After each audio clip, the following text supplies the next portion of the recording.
And I was going to say a couple of things. I don't know if they are appropriate now, but it had something to do with being an Italian American in this country and going through the sort of the ranks of little progress and evolution to this day. And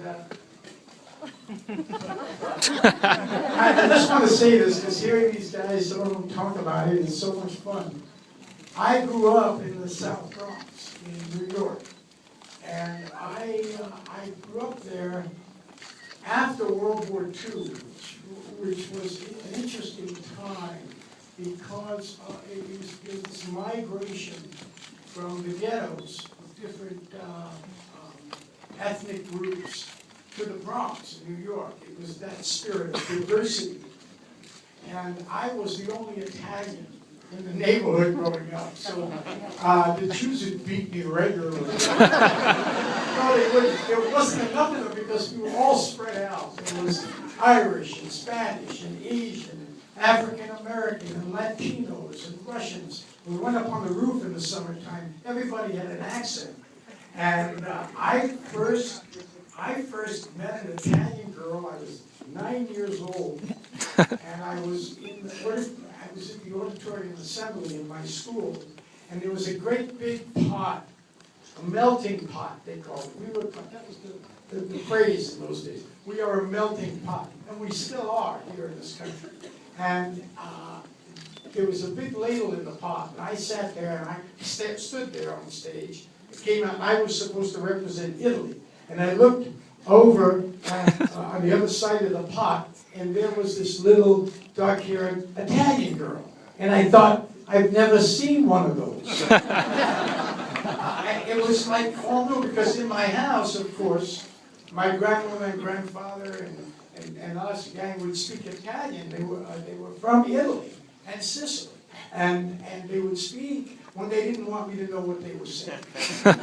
And because tutti mi pare non si ufficiali, mi spippattano ma vanno tutti. Perché se casa tu mi fa la roba cosa fa? Which is nothing. I didn't say it. That was double talk. You understand? They do it in college. That's all I know. However, in school, they never could pronounce my name. This is way back, 50 years ago, 60 years ago. I go into the classes and they say, Pacini, Pacano, and they were a little annoyed. You could tell the teacher didn't like it. Well, I got into the actor's studio, and there I was, the youngest member of the actor's studio. And Lee Strasberg, the great maestro, the great impresario and acting teacher, stood up and he went down the list of who got into the actor's studio, all the people that passed the audition, and he named it. When he got to my name, I was just like this. I thought, oh no, and sure enough, he said, Al Pacino. And I thought, I couldn't believe it. It's the first time anyone said the silent CH, I wanted to kiss him. But instead, I stayed there. I stayed at the studio and became very close friends with him. And it's been great. And I would be remiss if I didn't mention the great European actors, the Italian actors like Vittorio Gassman and Giancarlo Valente, Gian Maria Valente, who've inspired me, Marcello Mastroianni, all the great Italian films that came here. But I would be remiss if I didn't mention some of the Italian-American actors who started so much of why I'm here today. Like Richard Conte, remember him? He's in the Gallo, an amazing person, deep, full of gravitas, and he was so good to me, so kind to me. When I was an unknown, nobody knew me, and he was so gentle and sweet, and what a great actor. There was Anthony Franciosa, who I worked with. There was the great Ben Gazzara, all these great actors. I did a stage play with Ben Gazzara. Just me and him, character play. Fantastic, awesome actor. And then came the 70s and the explosion of Italian-American actors. De Niro, Travolta, Stallone, Scorsese, Coppola, Pesci, Pacino.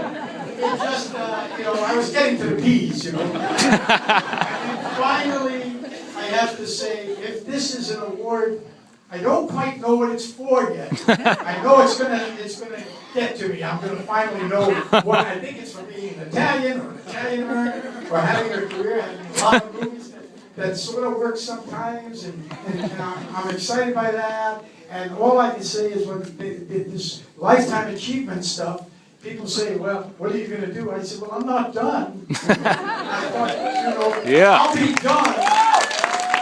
And this is from another Italian American. I'll be done when I'm done. Yogi Berra. Anyway, I am so honored for this. I thank you, and thank you for letting me talk. Yeah.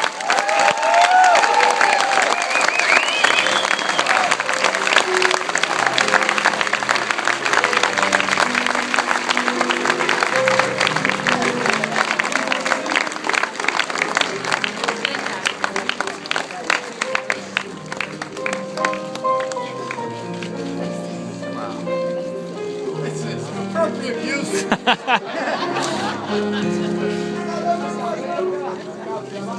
I wish my girlfriend was here. She'd be my house. Vi potete sedere per cortesia, fotografi, grazie.